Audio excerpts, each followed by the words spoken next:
So this is where Iranian political parties are.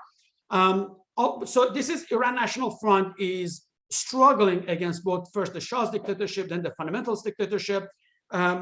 The system that my book anticipated what's going on in Iran in the past 2.5, 3 months since the death of Mahsa Amini and the mass protests occurring since mid-September.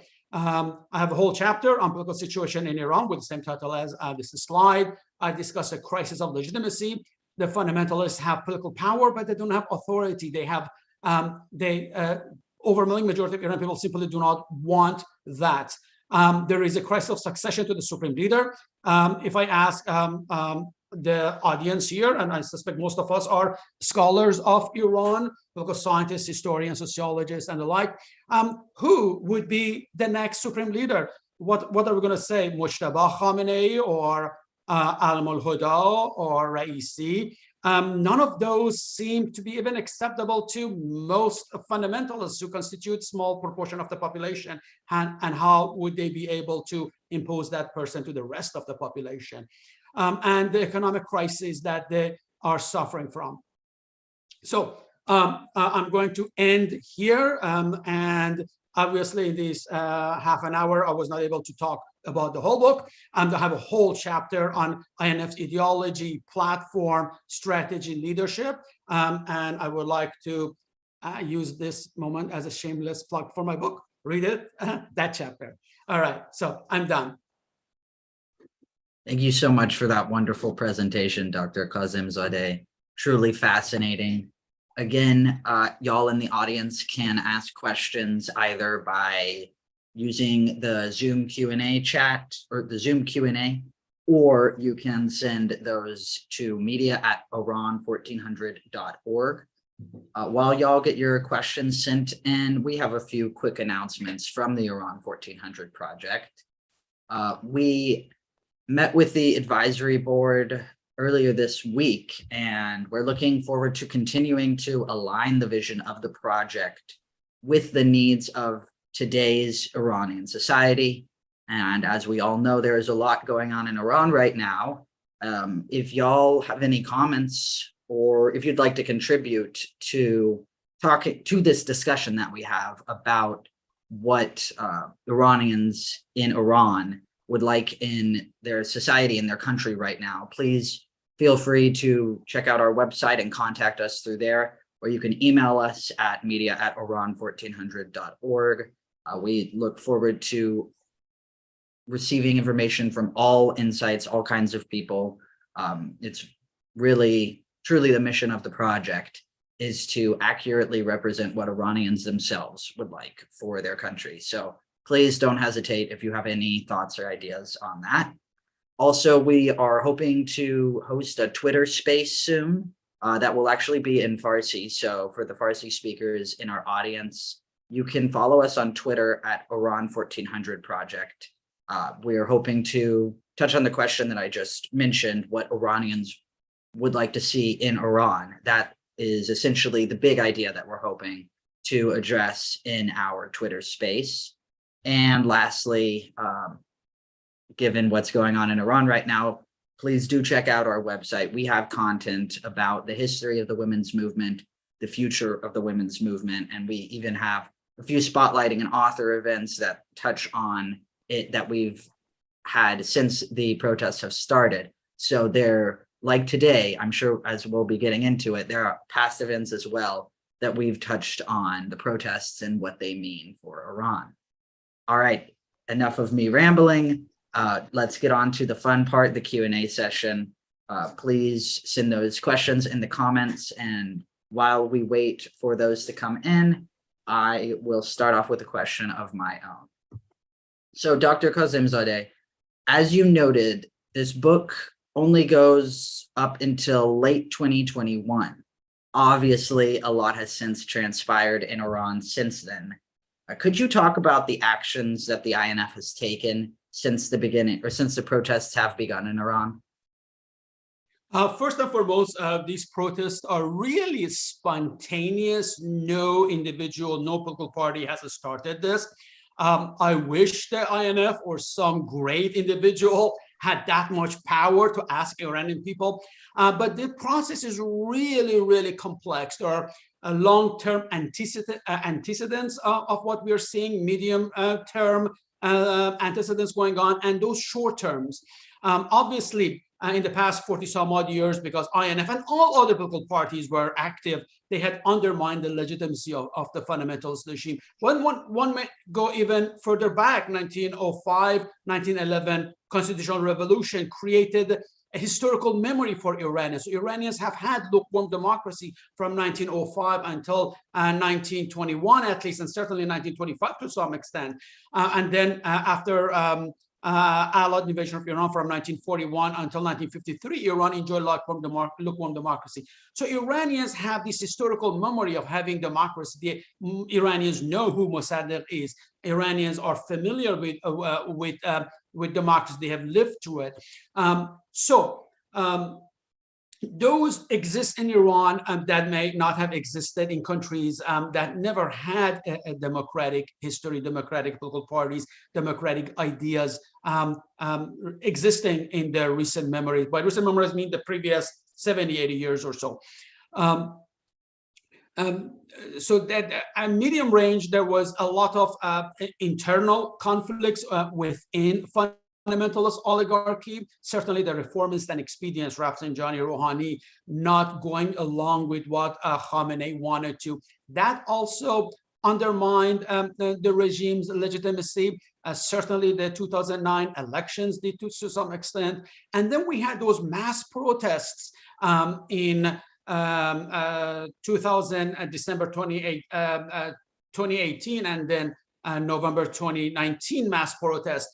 So these are what's going on. And in the past year or so, both economic situation had worsened, but also the repression when Khamenei, in my view, is one of the reasons Khamenei wanted Raisi. He orchestrated Raisi's presidency, eliminated virtually any other person that would have had a realistic chance of defeating him for the presidential election. Had to do with succession. If a reformist or expedient would have been president, they would have had a hand, more power to influence who would be the next supreme leader. Khamenei was born 1939, so he's about 83 years old, and he has had a number of illnesses. So in all, look, in the next 4 or 8 years, he would not be around. So some of the things that are going on right now has to do with the crisis of succession. And the constitution, fundamental constitution, gives enormous powers to the position of supreme leader. Khamenei was not all that charismatic, all that powerful. There were other members of the oligarchy in 1989, including Rafsanjani, for example, or Mousavi Ardebili, and others who were much more prominent than Khamenei. But because the constitution gives so much power to the position of supreme leader, Khamenei was able to gradually increase his power. So whomever becomes the next supreme leader is going to have enormous power, and those around Khamenei do not want a member from another fundamentalist faction, reformist or expedient, to become supreme leader. So these things were there. So the Iran National Front did not have a major role in what was going on. It was a widespread reaction to Mahsa Amini's murder in police custody. The short-term antecedents were that when Raisi became president, he drastically increased the repression of women hijab. There were a whole bunch of videos of Gasht Shah, the morality police, beating women up. So both what constituted proper hijab became stricter, and there were more violent and stricter enforcement of that.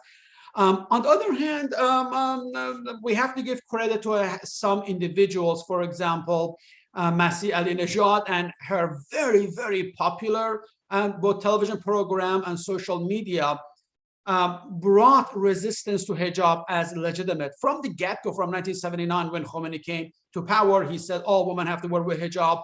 It was a few weeks before March 8, 1979, thousands, tens of thousands of women went to the streets, but none of the political parties, major political parties, supported women's rights. Political parties, Iranian feminists, secular, including secular feminists, said other substantive issues matter more than hijab. It's a little thing women have to put up with, but other things such as custody, inheritance, ability to testify at courts, access to university, because initially fundamentalists banned women from a whole bunch of disciplines, put maximum limits, 10%, 20% maximum women could be in this or that major at universities.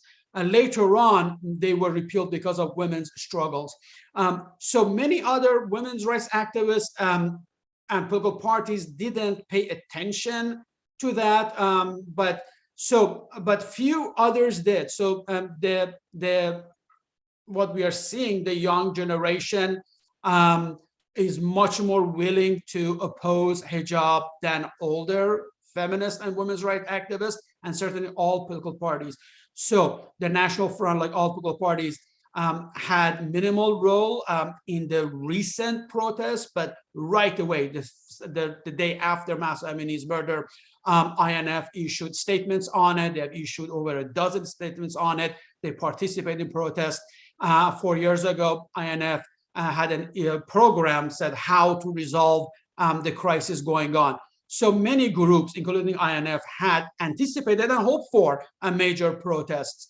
Some groups use armed struggle. INF is an above ground, legal, non-violent political group that would like to change the regime through non-violent methods of struggle, political struggles. So they said, number one, all political prisoners should be freed. The government should stop using violence against the population. Number two, the regime should respect freedom of the press, freedom of political expression, freedom of political parties. And third, should be a free democratic election for a parliament. That the first thing they would do, say no more fundamentalist regime, and then they would write a democratic constitution, and then they put it up for a referendum for the people to say yes or no to that. The INF has had minor role in this as just right away, but it's a struggle, and struggle of all other political parties have had huge effect. In my view, a good analogy is like, the common one is the last straw that broke the camel's back, the proverbial saying. Mahsa Amini's was that last straw. It was a spark, triggered the whole thing. But all those oppressions of women, of ethno-sectarian minorities, really,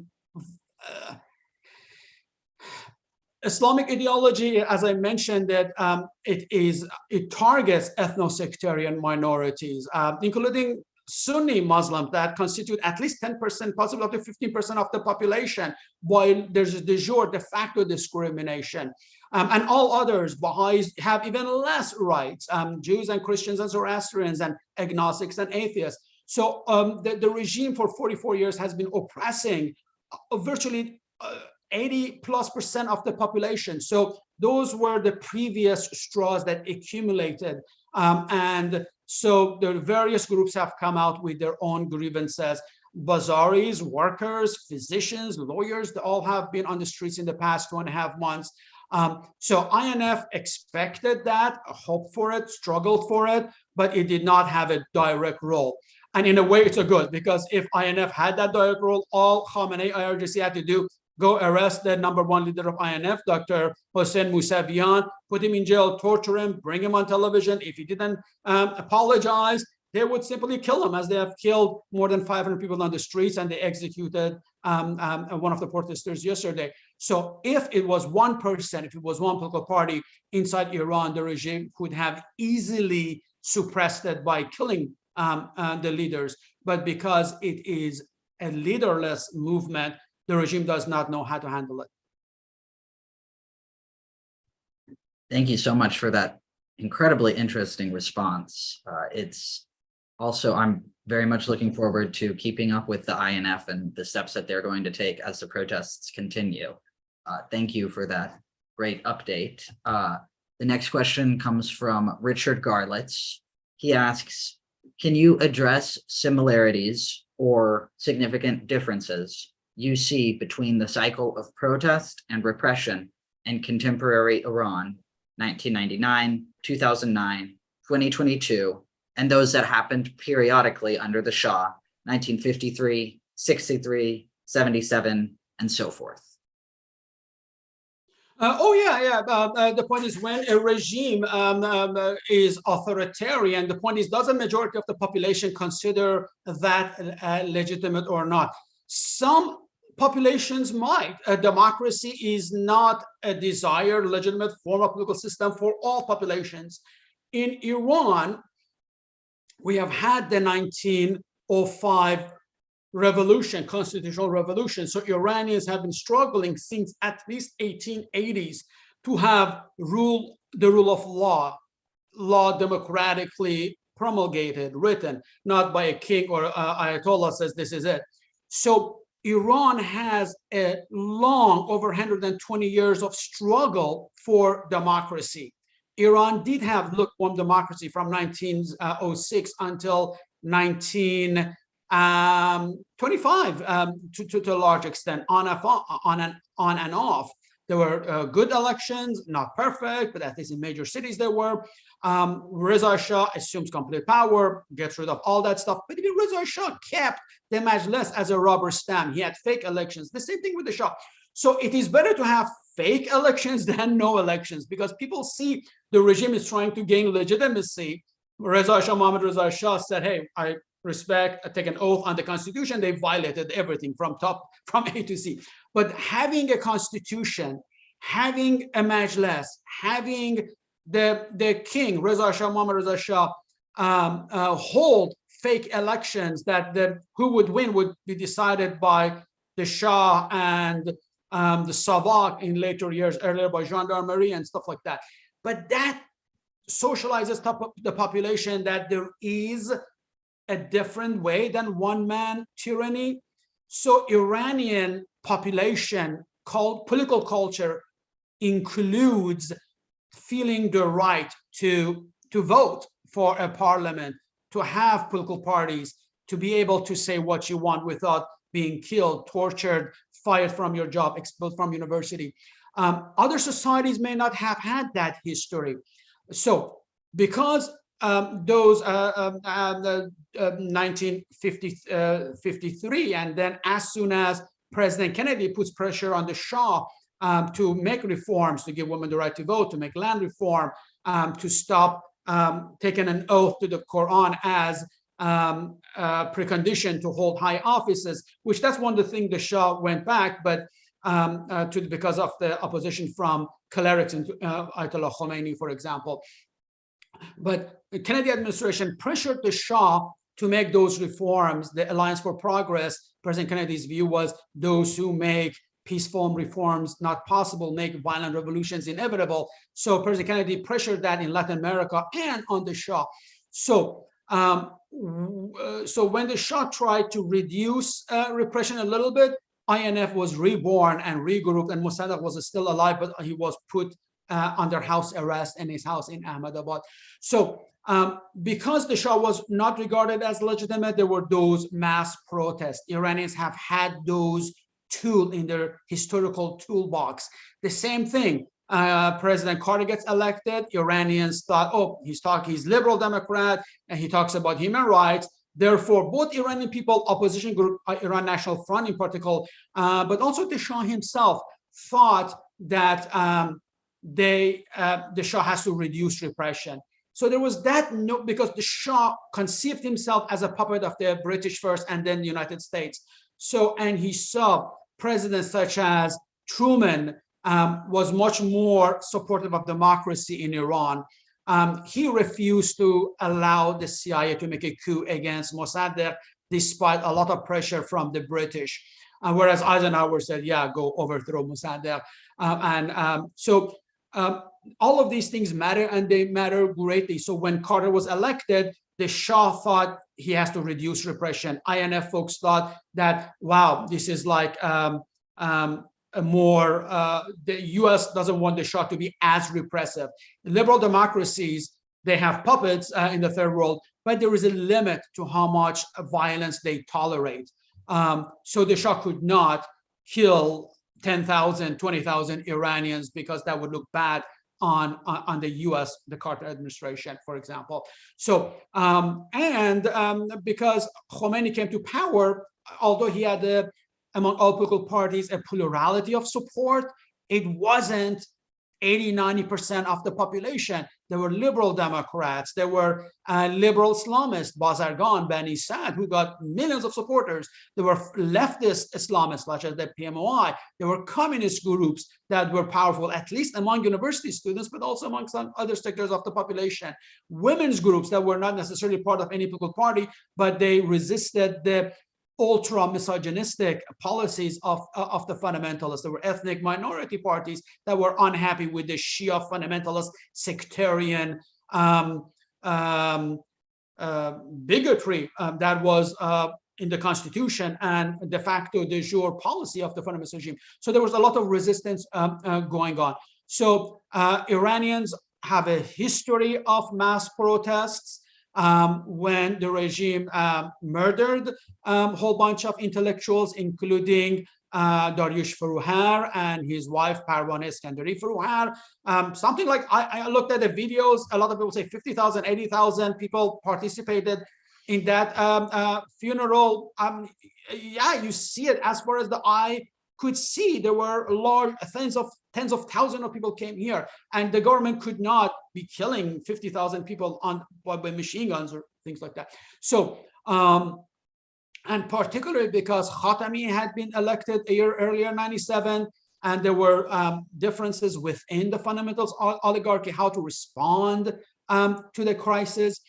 So the short answer is, because the fundamentalist regime lacks legitimacy, it has the support of only a small proportion of the population, and it is a totalitarian system. It wants to impose its wills on the others. You cannot, in your own house, listen to music you want, watch the movies you want. You cannot have a dog and take your dog outside. So that has become a symbol of resistance. Sometimes the government enforces it, sometimes it doesn't. So a lot of people have been resisting it. And once the price of gasoline goes up, one group goes on the streets, others take advantage of that opportunity. They also come to express their grievances. So the government sometimes kills a lot, sometimes thinks it's better not to use absolute violence. So, but what we are observing in the past 2.5 months are the most serious mass protests since 1979. In my opinion, there were few other major ones, but I don't think there is anything like it. According to an internal secret report, 600,000 people have protested. 70% of the people, according to their own internal polling of the government, have said they would not support the government in marches. 84% of the Iranian public have said that they believe positive ramifications of the mass protests. These are government inside Iran that's taking polls of the population, and in their secret documents that have been released in the past few weeks indicate. So the government is not legitimate, and the people do not like it, so they're coming out mass protesting, and because it has happened, it has become part of historical memory of the Iranian people. Thank you so much, Dr. Kazemzadeh. Our next question is also from the audience. Someone asked, how were Khomeini and his allies able to enlist the Iranian leftist groups in his campaigns against the so-called liberal-Haye Sazeshgar? Fantastic, fantastic question. I have a chapter, obviously, in this half-an-hour presentation. I did not have the time to talk about it. I have an entire chapter 6. I go all the way from Stalin and Mossadegh to today, relationship between Iran National Front and the far left. And to the party about a year ago issued a long article apologizing to the INF for its positions against Mossadegh. And then another, today's largest Marxist-Leninist or former communist political party is called the Left Party of Iran. There were the Fadayan guerrilla groups. They publicly have apologized in 1979 to 81 for saying the Khomeini should execute liberal sazishkar, compromising liberals, means INF. They actually had the name of Abbas Amir Intizam, falsely accused for spying for the CIA. He should be hanged. So the major leftist parties have, in the past few years, in print, in their official newspapers, apologized to the INF specifically, and they have privately apologized to Amir Intizam and other leaders of the INF. So there was a period that many far left, and by this I have to say that's not true for all the left. Some left that were more democratic socialists, they worked with the INF.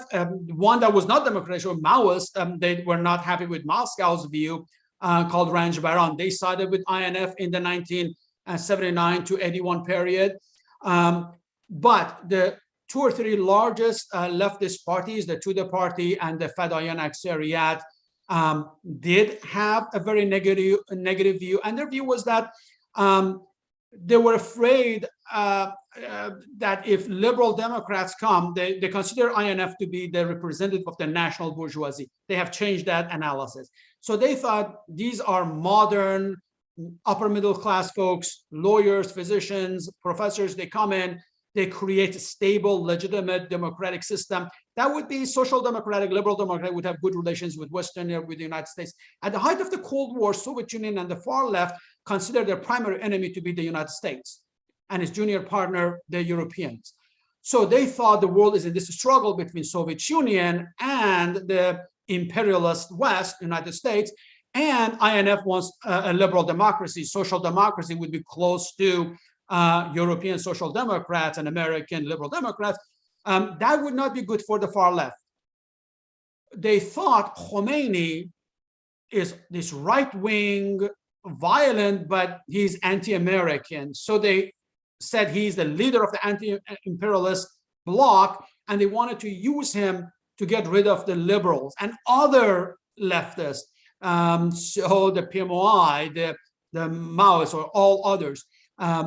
So they thought that at best, then Soviet Union and Khomeini's regime could have good relations. So it was basically enemies of democracy in Iran, because Stalinists had no love for human rights, liberal democracy, free political parties, freedom of expression, parliamentary rule. So that they share with the Islamic fundamentalists. But something much more significant, they were both extremely anti-United States and also strongly anti-Israel. So that was one of the things. And fundamentalists knew initially they don't have the ability to repress all the oppositions simultaneously. So they went one after another.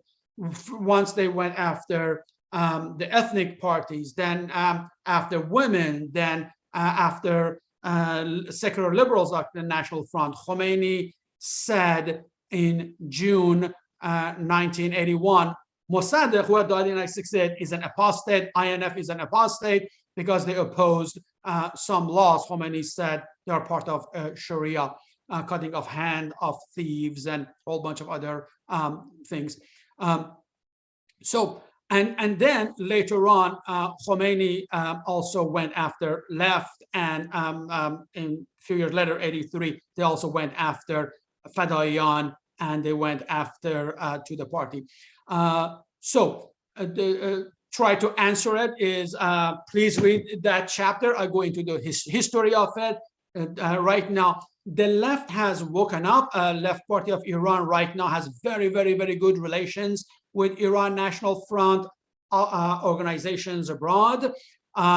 They consider themselves not social democrat. They say they're former communists.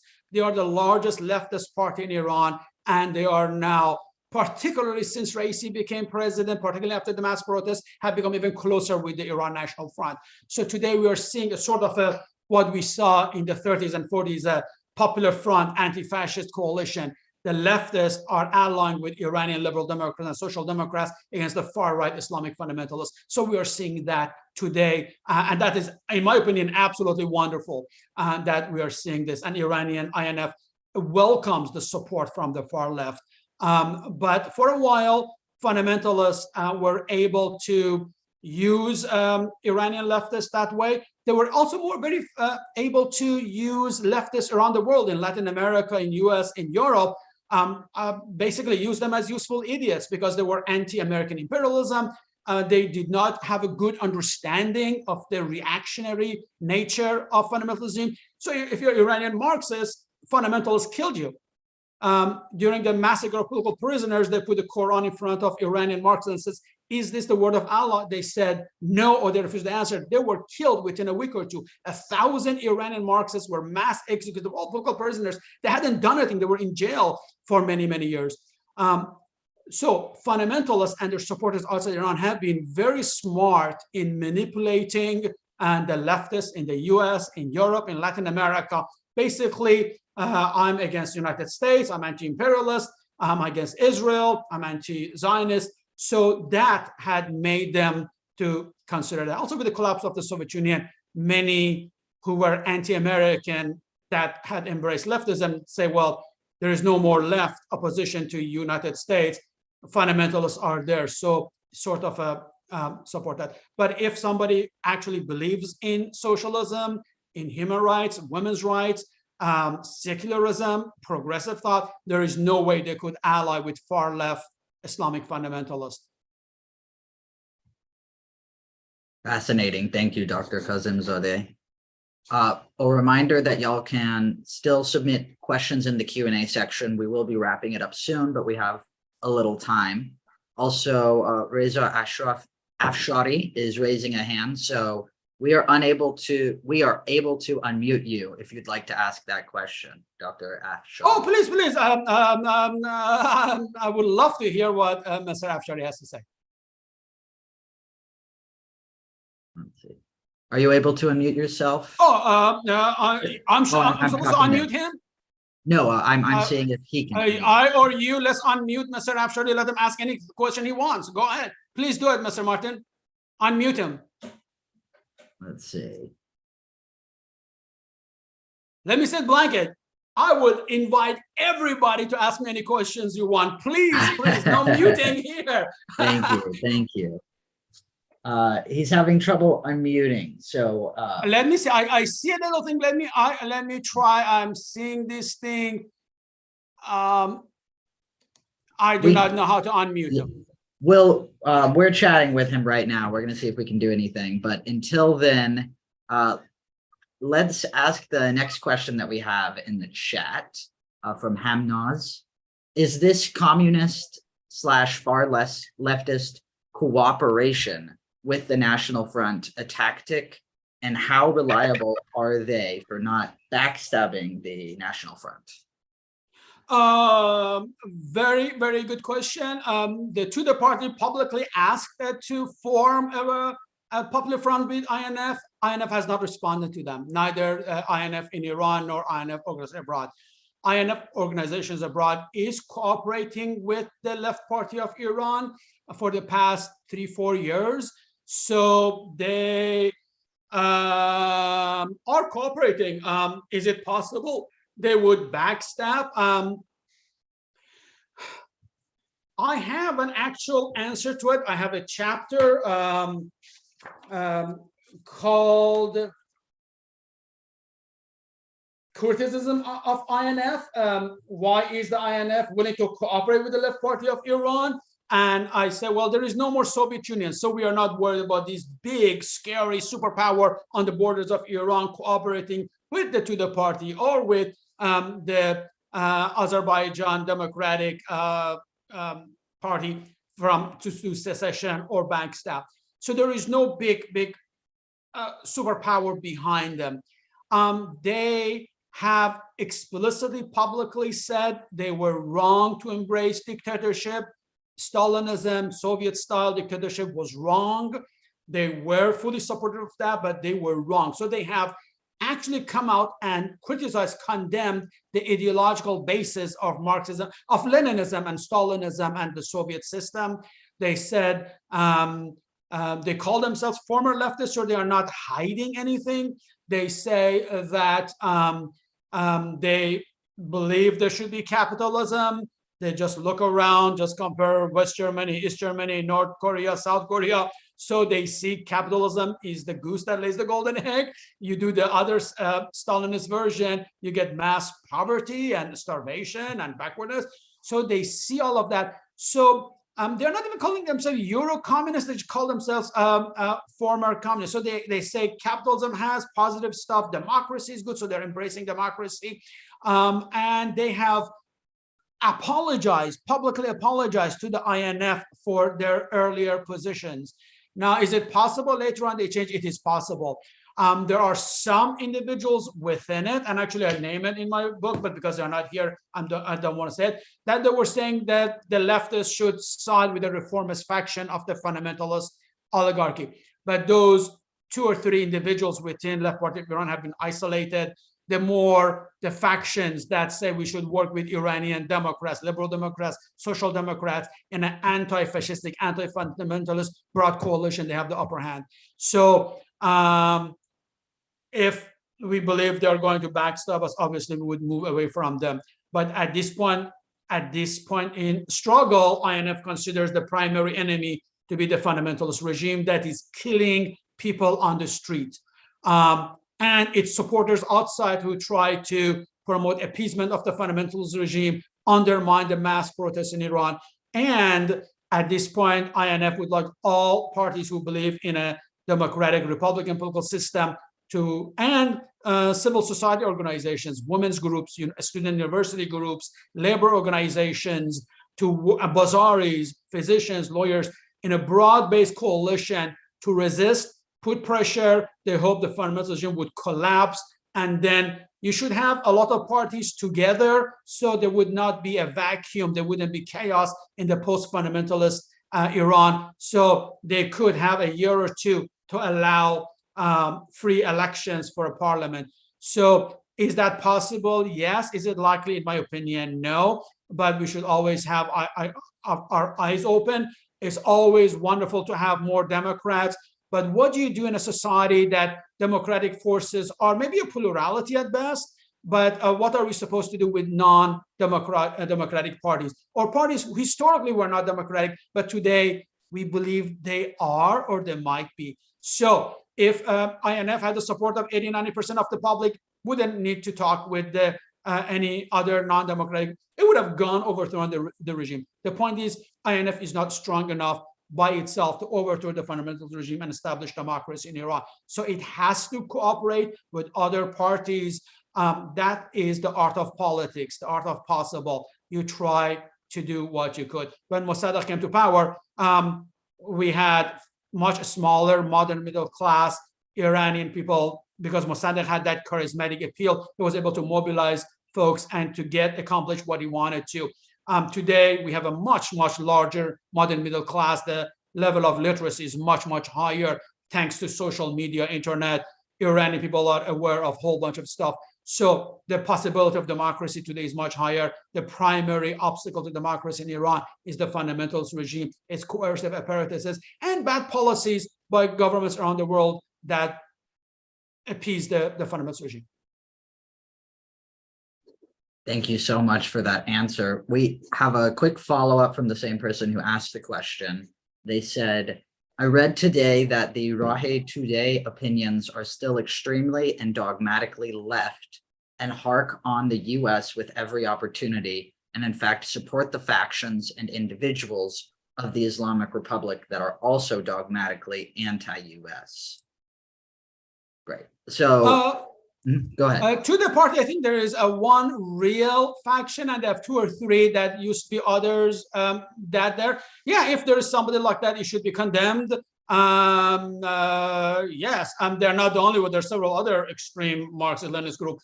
They have been a problem. They were a much bigger problem. And again, I go into great detail. Stalin had personal animus, personal hatred for Mossadegh to the party. The first 18 or 19 protests it had was against Mossadegh because they considered Mossadegh to be their primary enemy. Stalin wanted to annex Azerbaijan. He wanted to get Iranian oil. One of the things Mossadegh did was to nationalize Caspian fisheries. That was a concession that Soviet Union had. So to the party went gung-ho attacking Mossadegh on the National Front.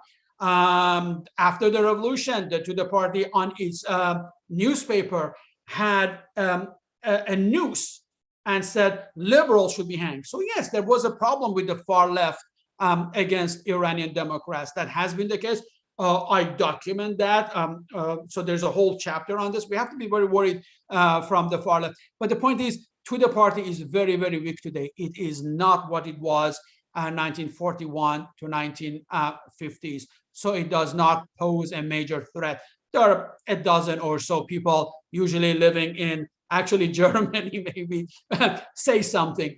The biggest fear right now is the fundamentalist regime in Iran that is actually torturing people. By torture, I mean real torture. They are raping men and women. They are using machine guns on the streets to kill the people. So at this point, the INF would, number one primary objective is to get rid of the fundamentalist regime, abolish the fundamentalist regime, establish a secular democratic republic, democracy, parliamentary, human rights, no discrimination against anybody, complete division between religion and state, allow any group to worship whatever they want or not worship anything they want. And at this point, if there's leftists are willing to support us, that is wonderful. If there's some leftists support the fundamentalist regime, we should condemn them, criticize them, period. Thank you. The next question is from Sanford Weiner. Can there be regime change without a violent overthrow of the current government? I have one of the criticisms on chapter 10. One of the criticisms is non-violent struggle against the fundamentalist regime would not work. That is what the INF believes. INF believes in non-violent, in civil disobedience, in mass protests, in general strikes, things of that nature. They hope that civil society organizations, political parties continue what they've been doing for about 2.5 months. They believe the fundamentalist regime would collapse. We saw that in the Soviet Union. We saw it in Eastern Europe. To some extent, we saw that in South Africa, although ANC did have an armed wing, but the late 80s, 90s, it wasn't that active. We saw Pinochet accepting to leave power after referendum. We are seeing democratization without violence in Eastern Europe, in Africa, in Latin America, part of Asia, South Korea. Why couldn't Iran have that? INF believe that is a possibility. So if non-violent method of struggle would work, INF would be one of, if not the major political party playing a role. Let's not forget, when the Shah's regime fell, the last prime minister the Shah went to was Dr. Shapur Bakhtiar, one of the leaders of the INF. The very first government included Mehdi Bazargan, used to be a member of the INF. Foreign minister was Dr. Karim Sanjabi, a member of the INF. So INF is a party that a lot of Iranian Democrats support, but also all the non-Democrats say that is our second choice. So monarchists are a dictatorial group, but ask them, would you want communists or fundamentalists or this or that? They said no. If they are not going to power, they rather Iranian Democrats, National Front to be in power. Fundamentalists, they say they don't want communists, they want the PMY, they don't want monarchists. So INF is the second choice. Communists, they do not like fundamentalists, monarchists. But so INF, because it has a history of commitment, actual real commitment to democracy, human rights. That's the only political party that has been in power, did not assassinate anybody. There was not a single political prisoner, didn't torture anybody, didn't execute anybody, freedom of the press. It was an honest democratic support of civil liberties, civil rights. So all other groups that are themselves may not be democratic believe that INF is the only party that has mass legitimacy and honesty that they would hold free elections. They wouldn't kill anybody. So INF is the first choice of Iranian Democrats, but also the second choice of all other non-democratic political parties. Communists know that PMOI or fundamentals would kill them. They know the monarchists would kill them. But all of them know the only group that would not kill them is the INF. Does that make sense? So in a sense, if the regime were to collapse, there would be a consensus that INF would play the major role in the transition, as it did a little bit in 79. But this time, much more so. Power of the INF today among the public is much, much, much more than 78, 79. 78, 79 was the lowest point of popularity of the INF. That was the rise of fundamentalism and communism and far left and radicalism, and INF was at its weakest point. 50s was very strong, early 60s was very strong, late 70s, 80s, INF was at its weakest. Today, we see a resurgence for the popularity of INF, and that has to do with the rising tide, this wave of democratization that Iranian people want, democracy, pluralism. They don't want dictatorship. And do you trust somebody who had actually tortured and killed and executed others before? Or do you trust a political party that has a 74 years of actual democratic legitimacy, democratic practice? So that. Now, what the questioner asked is, would this regime be willing to leave power, or would it do to Iran what Bashar Assad did to Syria, Saddam Hussein did to Iraq, Muammar Gaddafi did in Libya? Scorched earth policy, destroy the country, kill thousands upon thousands of people, destroy cities, destroy everything to remain in power. If Khamenei and IRGC want to do that, no, INF is not the political party in that scenario. But if all the people or good proportion rise up, the fundamentalist collapses, INF would be the main player. If Khamenei, IRGC do what Bashar Assad, Saddam Hussein, Gaddafi are doing, no, INF would not be a main player.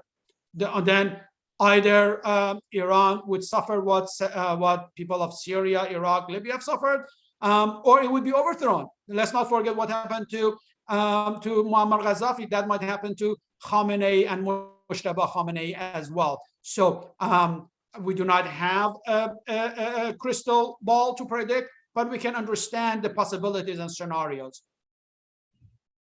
Thank you. On to our last question. Is there a significant presence of the INF in the diaspora? And if so, what is the difference between organization for the party in Iran and outside of Iran? I have one entire chapter, chapter 9, the Iran National Front Organization Abroad. I go into it. And the book also, I have had a long, extensive interview with the #1 leader of the INF inside Iran, Dr. Hossein Mousavian. Many members of the two have gone back and forth. The top leaders of the INF organization abroad, they were, when they were in Iran, they were members of INF. They played leadership roles in INF. They came out. Dr. Mossadegh himself, in a letter to Iranian in Europe and US, told them, yeah, go, please establish chapters of INF in Europe and in the US.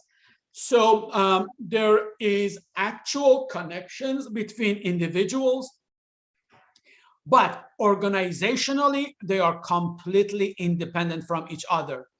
INF inside Iran knows the situation there, and it makes its policies, it's responsible for its own policies. INF organizations abroad makes its decisions, policies on its own. They talk a little bit, but one does not get permission from the other. So INF inside Iran is not responsible for what INF organizations abroad does. Now, they do come to each other's support, defend each other publicly, but they also have policies that may not be exactly the same. So they are autonomous from each other, they're independent from each other, but they are connections as well, both individuals. And a few weeks ago, through Zoom, there was a meeting of INF organizations abroad. People from Europe, US had two-day conference, and Dr. Mousavian from Tehran participated in that. So there are unofficial connections, but organizationally they're independent. They sometimes would say, hey, the other one made that decision, I disagree with it. INF is not a disciplined political party. It's a coalition of liberal Democrats, social Democrats. Many individuals are part of it. And somebody has the right to criticize all INF policies, including Dr. Mossadegh. So Mossadegh was wrong on the issue that leaders of INF organize abroad. So it's a full internal democracy. So you could say, this is the position of INF, I disagree with it. You can do that, and you can actually be hold a position. What you are not allowed to do is to misrepresent the position of INF.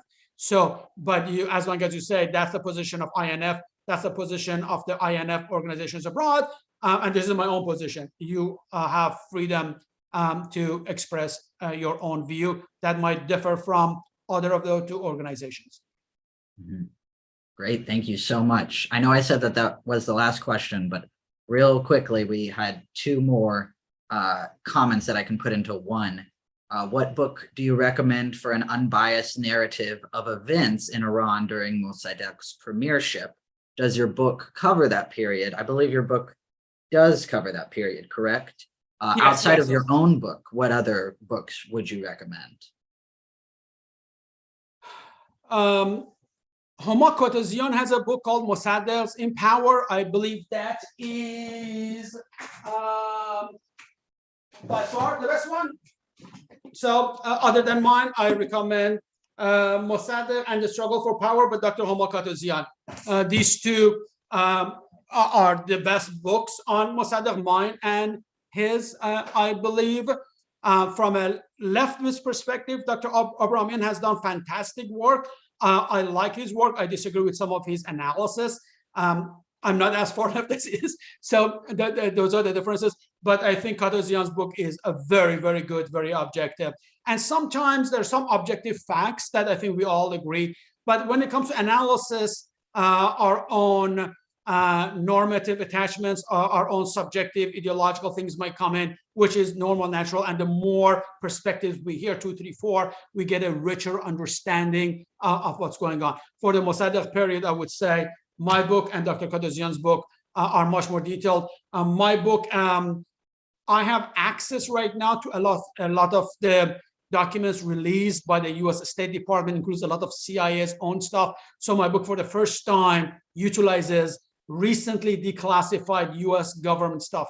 Dr. Abrahamian also published recently, a year ago, a similar book, but his is only on the coup. Mine is much broader, before and after. So there are excellent documents out, but it's like going through 1,000 documents, picking 20, 25 that really matter. So my book does that. Dr. Abrahamian's book does that. Kazemzadeh's book do that. Perfect. Thank you so much. I think that's a good note to end on. Thank you again, Dr. Kazemzadeh, for your time. What a fascinating and lively conversation. Really appreciate you coming and talking with the project today. If y'all enjoyed the talk, please do go buy his book, The Iran National Front and the Struggle for Democracy, 1949 to the Present. It's a really, really interesting book. And outside of the National Front, it's a lot to learn just about Iran history in general, using the National Front to show that. But there's definitely more than just like a very niche party history there. Very fascinating. Our next Spotlighting an Author event is on January 6th with Maruf Kabi over the book, The Formation of Modern Kurdish Society in Iran, Modernity, Modernization, and Social Change from 1921 to 1979. Expect another fascinating conversation, hopefully. If you would like to experience more of the project, please go to Iran1400.org. We have content in both English and in Farsi, and you can find articles, videos, podcasts, and other events like this one about ideas and institutions such as modernity, identity, education, fine arts, and the women's movement. If you scroll to the bottom of our website, you can sign up for our newsletter. We'll keep you up to date on content.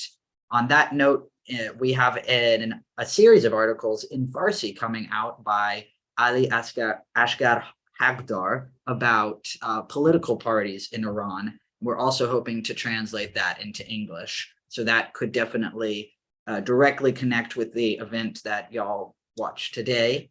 And also, please do find us on social media at Iran 1400 Project. Thanks again for joining us today. We hope that you enjoyed the event. And thank you, Dr. Masoud Kazemzadeh, for everything. Really, really great conversation. Thank you very much, Mr. Martin. I appreciate it very much. It was an honor and pleasure. خیلی ممنون.